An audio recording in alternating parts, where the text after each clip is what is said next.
Hello guys, mentor Sunil Aastha speech and hearing care का YouTube channel autism ADHD के बारे में सबसे ज़्यादा बात इसी चैनल पर होती है। वीडियो नंबर 164 लेकर आपके सामने आया हूं। आज का जो वीडियो है वो इंस्पायर्ड है आप लोगों के कमेंट्स से। जैसे कि आजकल के बाकी के वीडियोस भी इंस्पायर्ड होते हैं, तो आपके कमेंट्स के ऊपर ही अब वीडियोस बनेंगे। आप कमेंट्स कीजिए, क्वेश्चन डालिए अपने। जो क्वेश्चन सेलेक्ट होंगे उन क्वेश्चंस को हम यहाँ पर आंसर करेंगे, और आप कमेंट सेक्शन में भी जाकर के देख सकते हैं, वो आपको क्वेश्चंस मिलेंगे भी सही। एंड मोर ओवर एक नॉलेजेबल डिस्कशन यहाँ पर हो सकता है आप लोगों के कमेंट्स की वजह से। सो कीप कमेंटिंग, जो भी आपके मन में बातें आती हैं ऑटिज़म को लेके, एडीएचडी को लेकर के, बाकी स्पीच डिसऑर्डर्स को लेकर के, ज़रूर कमेंट कीजिए। आपके कमेंट्स के ऊपर वीडियोस भी ऐसे ही बनते रहेंगे।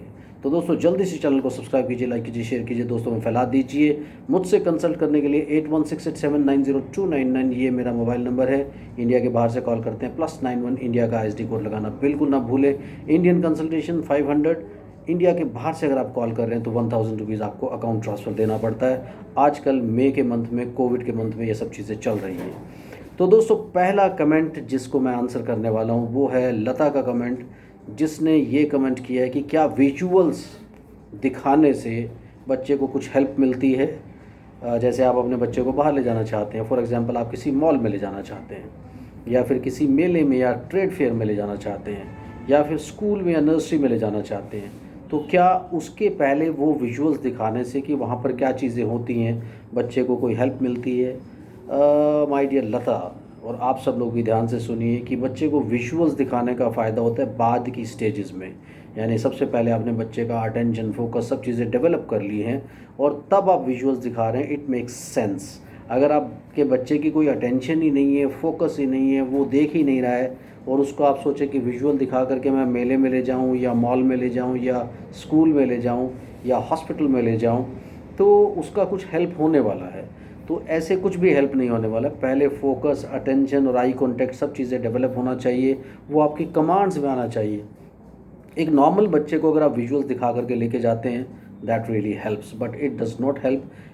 मैं ये कहूँगा it does not make any sense कि आप उसको विजुअल्स दिखा करके उसके बाद ले जाएं, जबकि उसका कोई अटेंशन स्पैन ही नहीं है, उसका कोई आई कांटेक्ट ही नहीं है।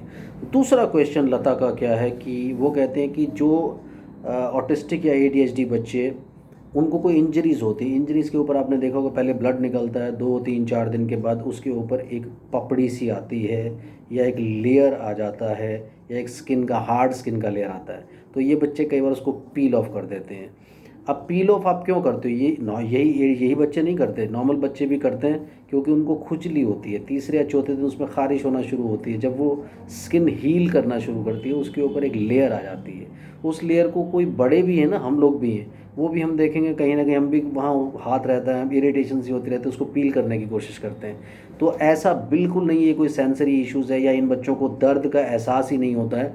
डेफिनेटली उनको दर्द का एहसास होता है, लेकिन क्योंकि उनका फोकस और अटेंशन इतना स्ट्रांग नहीं होता, तो वो अपनी बॉडी पर भी फोकस नहीं करते उतने अच्छे से। इस वजह से ऐसा होता है कि वो समटाइम्स हटा तो देते, बाद में दर्द होता है, लेकिन ऐसा नहीं कह सकते कि इनको कोई दर्द का एहसास नहीं होता, कोई ये सब चीज़ें कोई सेंसरी इश्यूज़ में आती है। Not at all. ये सारी चीज़ें फोकस और अटेंशन से रिलेटेड है। अपनी बॉडी को लेकर के भी उनका फोकस स्ट्रांग नहीं होता। सो सब चीज़ें रिलेटेड है फोकस और अटेंशन से। सबसे पहले अगर कुछ डेवलप करना है वो डेवलप कीजिए। उसके बाद एक कमेंट विनीता कुमारी ने किया है। उन्होंने कहा है कि आपकी पूरी फ़ीस कितनी है। माय डियर विनीता, सबसे पहले आपको कंसल्ट करना होता है। कंसल्टेशन की फ़ीस सबको पता है कितने में आप कंसल्ट कर सकते हैं। उसके बाद आपके बच्चे को देखना होता है, वो वीडियो कॉलिंग से भी देख सकते हैं, आप वीडियो भेजें तब भी देख सकते हैं। तो उसके बाद जजमेंट होता है कि पूरी फ़ीस इसमें कैसे बनेगा। तो पूरी फ़ीस भी नहीं आपको बताई जाती। मंथली या 3 मंथ्स का पैकेज या 6 मंथ्स का पैकेज या 1 ईयर का पैकेज, जैसा भी ज़रूरत होता है वैसा एक्सप्लेन किया जा सकता है। लेकिन एकदम से ये कहना बहुत मुश्किल है कि पूरी फ़ीस कितनी होती है। इसके बाद मिस्टर फहाद भट्ट, उन्होंने कमेंट किया है कि 4 साल का बच्चा है और पॉटी ट्रेनिंग उसको कैसे कराएं। माय डियर फहाद, मैंने अभी लता के 2 कमेंट्स को आंसर किया, जिसमें मैंने कहा कि अटेंशन फोकस सबसे पहले डेवलप कराना होता है। जब तक आप इन चीज़ों पर काम नहीं करोगे, जब तक आपके बच्चे में ये चीज़ें डेवलप्ड नहीं हैं, पॉटी ट्रेनिंग कराना इज़ वेरी वेरी डिफ़िकल्ट। आपको पॉटी ट्रेनिंग कराना है, आपको दूसरी कोई भी ट्रेनिंग करवानी है, तो फोकस होना बहुत इंपॉर्टेंट है। पॉटी इसलिए नहीं वो कर पा रहा क्योंकि वो अपनी बॉडी पर भी फोकस नहीं कर रहा है, क्योंकि अपनी नीड्स की तरफ जब वो फोकस करना शुरू करेगा तो ऑटोमेटिकली पॉटी ट्रेनिंग होता चला जाएगा। But it is a real concern, अगर आपका बच्चा 4 साल की एज में भी पॉटी ट्रेन नहीं है, रियल कंसर्न, तो आपको सबसे पहले उसका एक प्रॉपर असेसमेंट कराना चाहिए, डायग्नोसिस करवा के उसका जल्दी से जल्दी आपको थेरेपी या बिहेवियर थेरेपी स्टार्ट कर देना चाहिए, तभी आपके ये सारे कॉन्सेप्ट्स डेवलप हो सकते हैं उसमें। यस, नेक्स्ट कॉन्सेप्ट है प्रीति रुद्रा का, क्या माइल्ड ऑटिज़म ठीक हो सकता है? बहुत बार लोगों ने ये सवाल किया है। माइल्ड ऑटिज़म मेरे ख्याल से कुछ नहीं होता है, ऑटिज़म होता है या तो ऑटिज़म नहीं होता है। माइल्ड ऑटिज़म नॉर्मली मैंने ये देखा है कि जो बच्चे ADHD होते हैं, attention deficit hyper activity disorder होते हैं, उन बच्चों को रॉन्गली माइल्ड ऑटिज़म कह दिया जाता है। सो माइल्ड ऑटिज़म अगर आप कह रहे हैं तो मैं ज़रूर इस पर आपको कहूँगा कि आप ज़ोर लगाएं, माइल्ड ऑटिज़म डेफिनेटली ठीक हो सकता है।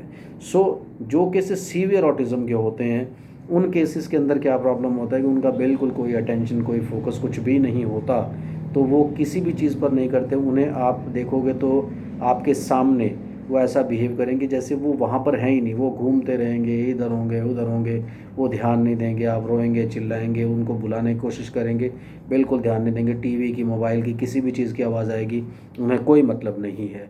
माइल्ड ऑटिज़म या मॉडरेट ऑटिज़म में क्या होता है, मैंने पहले भी एक वीडियो में बताया कि माइल्ड ऑटिज़म और मॉडरेट ऑटिज़म एक्चुअली कुछ नहीं होता, उनको जानबूझ के क्या होता है कि डायग्नोस किया जाता है। हमेशा मैं ये कहता हूँ कि जितने भी बच्चे मुझे मिलते हैं उनमें से 90% एक्चुअली रॉन्गली डायग्नोस्ड होते हैं, क्योंकि आई डोंट नो कैसे कह दिया जाता है, लेकिन मेरे जो पैरामीटर्स हैं वो सारे के सारे मेरी अपनी एक्सपीरियंस के ऊपर बेस्ड हैं।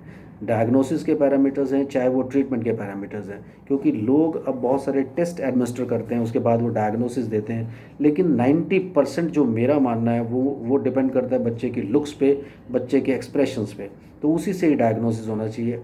अनलेस एंड अनटिल आप डायग्नोसिस पर कंप्लीटली ध्यान देते हो, पूरा ध्यान देते हो, आप ये नहीं कह सकते, क्योंकि अभी आप कह रहे हो ये mild autism, I don't know, क्योंकि मैंने आपके बच्चे को नहीं देखा तो मैं कमेंट नहीं कर सकता कि ये एक्चुअली माइल्ड ऑटिज़म है भी कि नहीं है। So diagnosis is very very important. अगर आपका डायग्नोसिस सही नहीं है, आप ट्रीटमेंट के पीछे कितना भी पड़े रहो, कुछ भी करते रहो, तो आप ये मान के चलो कि कहीं ना कहीं आप फेलियर में जाओगे, क्योंकि आप लोग अच्छे से उसको डायग्नोस नहीं कर रहे हो। डायग्नोसिस पर ध्यान दीजिए, पहले डायग्नोस कर लीजिए कि एक्चुअली ये ऑटिज़म है या नहीं है। Autism is a larger word जिसमें लोग इतना ज़्यादा प्रॉब्लम में फंस जाते हैं, लोग इतना ज़्यादा स्ट्रेस लेते हैं कि वो पढ़ते रहते हैं। मैंने कई बार कहा है कि आप गूगल मत कीजिए, आप किसी नॉलेजेबल रिसोर्स को कोशिश कीजिए, जैसे आप मुझे भी अप्रोच करते हैं, मैं भी आपके बच्चे के वीडियोस देख करके उसे डायग्नोस कर सकता हूँ। तो प्रॉपर डायग्नोसिस की तरफ जाइए, जब तक डायग्नोसिस प्रॉपर नहीं होगा ट्रीटमेंट आपके बच्चे का प्रॉपर नहीं हो सकता। एंड माइल्ड ऑटिज़म नॉर्मली नहीं होता, वो ADHD के केसेस ही होते हैं जिन्हें माइल्ड ऑटिज़म कह दिया जाता है और क्वेश्चन मार्क लगा दिया जाता है। सो आई होप कुछ लोगों को इन क्वेश्चन से फ़ायदा होगा। आपको भी मैं सजेस्ट करूंगा कि रेगुलर कमेंट कीजिए, आपके कमेंट्स से वीडियो जनरेट होते हैं। थैंक यू वेरी मच, आज के लिए इतना ही, बाय बाय, कीप कमेंट।